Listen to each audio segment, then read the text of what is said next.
If you grew up in the early 2000s, chances are that you had one of these or saw somebody playing with them at school. These plastic spinning top toys were developed by Takara Tomy and were first released in Japan on July 1998. After gaining popularity in Japan, Hasbro in 2002 began to distribute these spinning tops over to the West. This is when they took over the world by storm. Yes, these spinning tops were marketed as Beyblades. Along with the Beyblade toys, an anime series was created to push the sales of the toys. A localized version of the Beyblade anime aired in 2002 in the West. This show featured a boy called Tyson and his group of Beyblading friends called the Bladebreakers. As a team, Tyson aims to become a Beyblade world champion. Beyblade is one of those shows that I look back at fondly, especially seeing Tyson and his team travel the world to battle different bladers. I've not rewatched this show since I was about 8 years old, and I remember watching reruns and wanting a Beyblade for the longest time. Of course, the anime worked its magic on me and made me want to get a Beyblade as a kid. Everyone at school at the time seemed to be sneaking them in and having Beyblade battles out on the playground or on the desks in school. I ended up getting a blue Beyblade. This blue Beyblade was owned by Kai in the Beyblade anime. He was already my favourite character. This just made my bias for Kai as my favourite character in the series so much stronger. As much as I love the toys, for this video I want to go back and revisit the anime which started it all for me. Let's see what made this show such a great commercial for the Beyblade toys to the 8-year-old me. Beyblade was first developed as a video game called Jiseidai Bigoma Battle Beyblade, which was released in 1999. The game took a lot of inspiration from the Pokemon games due to the crazy success of the red and blue Pokemon games. This game revolves around collecting Beyblade parts and bits as you battle enemies along the way. It is the only JRPG styled Beyblade game. This game was the first installment of the Beyblade media franchise. Only 3 characters from this game made it into the 2001 anime series. These were Tyson, Kai, and Tyson's older brother Hiro. Following the release of this game, a manga titled Explosive Shoot Beyblade was published in Japan. The manga was written and illustrated by Takao Aoki. It initially followed the basic plot of the game, but the manga took a different route to the Beyblade RPG, from which it was inspired from. Following the manga, an anime inspired by it was created. The protagonist of the Beyblade anime is Tyson. He is a cocky and confident Beyblader who aspires to be the #1 blader in the world. We see Tyson at his family dojo on the first episode. His grandfather explains the legend of a bit beast called Dragoon to him. Tyson then leaves to Beyblade in his neighborhood. He comes across a gang called the Blade Sharks, who go around defeating other bladers and stealing their blades. Tyson challenges the Blade Sharks to a battle. If he wins, they return all the blades that they have stolen, but if Tyson loses, he forfeits his blade. This battle is set for the next day. While preparing, Tyson ends up meeting Kenny, the chief, who is the Beyblade expert. He has a bit beast called Dizzy trapped within his laptop. They both help Tyson with his upcoming battle with the Blade Sharks by customizing his Beyblade Dragoon to improve its performance. The next day, when Tyson defeats an underling of the Blade Sharks, their leader emerges, Kai Hiwatari. Tyson ends up losing to Kai's Dranzer S Beyblade when he challenges him to a battle. They later battle again when Tyson's Beyblade is improved upon and becomes Dragoon S. The battle results in a draw. As the story continues, Tyson and Kenny end up meeting a new kid in town called Max. He is also a Beyblader. They quickly become friends. They end up meeting Mr. Dickinson, who is the chairman of the BBA, the Beyblade Battle Association. He invites them to the regional Beyblade qualifying tournament. Tyson, knowing that Kai will also enter, decides to prepare for it along with Max and Kenny. Kai ends up defeating both Max and Kenny. The regional ends with Tyson defeating both Kai and another blader called Ray. After the regionals, Mr. Dickinson forms the Beyblading team the Bladebreakers, who consist of Tyson, Ray, Max and Kai. Kai is convinced to join them as he is offered a leadership role within the group. The newly formed Bladebreakers travel across the world, competing in tournaments in Asia, America and Europe. Their journey leads to them competing in the finals with the Demolition Boys in Russia. The Beyblade anime ran for 51 episodes, originally airing in 2001 in Japan. It was brought over to the rest of the world in 2002. The dubbed version of the Beyblade anime was made suitable for Western audiences. An example of censoring includes the death of Tyson's mother. Her absence was the reason that Tyson turned his attention towards Beyblading. Instances of violence were also censored in the English dub of the anime. There is also a scene where Kai visits where he grew up and sees a child trapped in a prison cell. This is completely removed in the English dub. The characters in Beyblade each have their own backstory and goal which links them to the ongoing story of the anime. Tyson is the lead character of the series. His bit beast is called Dragoon. The concept of Tyson's character design was based off of Red, who appears in the Pokemon series of games, hence why he resembles him so much. Tyson is an outspoken, overly confident main character. He loses several times in the series, but this doesn't change his resolve to become the best Beyblader. He's very competitive. This results in Tyson developing rivalries with several characters through the run of the show. He lives with his his grandfather and trains at their family-run dojo. He lacks common sense and fails when it comes to making improvements to his Beyblade, hence why he relies on Kenny to make adjustments to his Beyblade. Tyson's main rival and fellow Bladebreaker in the series is Kai. His bit beast is called Dranzer. Similar to the rivalry between Red and Blue in the Pokemon series, Kai is the Blue of the Beyblade series. Kai has a very prideful personality. This inherently comes with a lot of self-confidence also. In the anime, Kai begins the story as a very cold-hearted and unforgiving blader. Kai involves himself into Beyblading out of hatred for it, as his father abandoned his family in pursuit of Beyblading. Kai chooses to destroy and steal his opponent's Beyblades out of hatred for the game. During the course of the anime, Kai is given plenty of room for growth as a character, which leads to him developing a softer side and becoming a team player within the Bladebreakers. He comes to understand as a team he is stronger than just being on his own. Max is the third member of the Bladebreakers. He is a happy-go-lucky character. He has a close friendship with Tyson, considering him to be like a brother to him. Max has a very positive attitude, often hoping for the best outcome to any given situation. Max's bit beast is called Draciel. He Beyblades in a defensive style. Max is considered to be the weakest member of the team. He lives with his father at his hobby shop. Max's mother is a Beyblade researcher in America. We see her when the Bladebreakers enter the American tournament and face off against the All-Stars, which Max's mother coaches. Max during the American tournament aims to prove himself to his mother. The fourth and final member of the Bladebreakers is Ray. He wears the yin and yang symbol on his forehead, which is quite complementary to his personality. Ray is the most calm and collected in comparison to his teammates. However, when it comes to competing, he is very determined and is not willing to lose to an opponent, hence the comparison to the yin and yang symbol that he wears on his forehead. Ray's bit beast is called Driger. He obtains this bit beast just before he leaves his village to travel the world to learn new blading techniques. Ray's backstory is explained in detail when the Bladebreakers compete in the Asian tournament. The Bladebreakers go up against Ray's former team, the White Tigers. The members of the White Tigers hold a grudge against Ray for leaving them after he received Driger. Each of the characters undergoes their own development and explanation of their backstory through the different arcs of the anime. Tyson learns to understand the skills needed to control his bit beast during the regional qualifiers. Ray undergoes his own progression during the Asian tournament when the Bladebreakers face off against his old team, the White Tigers. Max has his story fleshed out when he faces off against the team that his mother coaches during the American tournament. And lastly, Kai is focused on heavily during the finals of the Beyblade World Championship. He abandons the Bladebreakers and joins the opposing team, the Demolition Boys, which was probably the most soul-crushing thing to watch as a child, when your favourite character pulls the ultimate scummy move. Of course, through this trial, Kai learns to understand the importance of teamwork and the value of friends. The English dub of the Beyblade anime featured several insert songs. The music is iconic to the series and is definitely one of the most nostalgic aspects to the series. Songs like Swing Low, Underdog and Switchblade played during intense Beyblade battles. Well, they seemed a lot more intense when I was younger at least. It goes without saying that the 2001 Beyblade anime helped the sales of the toys that it was pushing. The 2001 anime was followed up with the sequels Beyblade V-Force and G-Revolution. The 2001 anime I've solely covered in this video was created by Studio Madhouse. The following sequels were created by different studios, hence why they had a totally different character design for each of the recurring characters. The characters looked younger and were more slender than their counterpart Madhouse designs. When I was younger, I even remember a kid telling me Beyblade V-Force was a prequel because they looked younger. I just remember thinking, did you even watch the show? Because they state during the show that they are world champions several times. Revisiting this show really was nostalgic,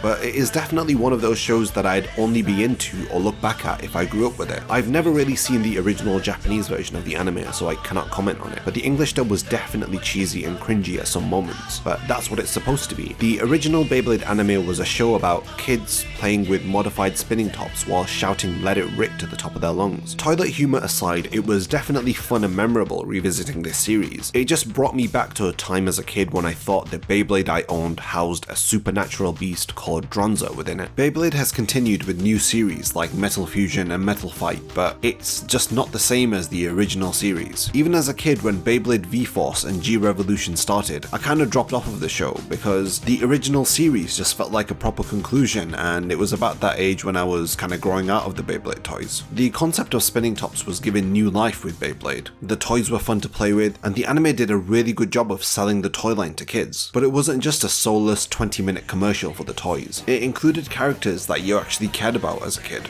Rise above.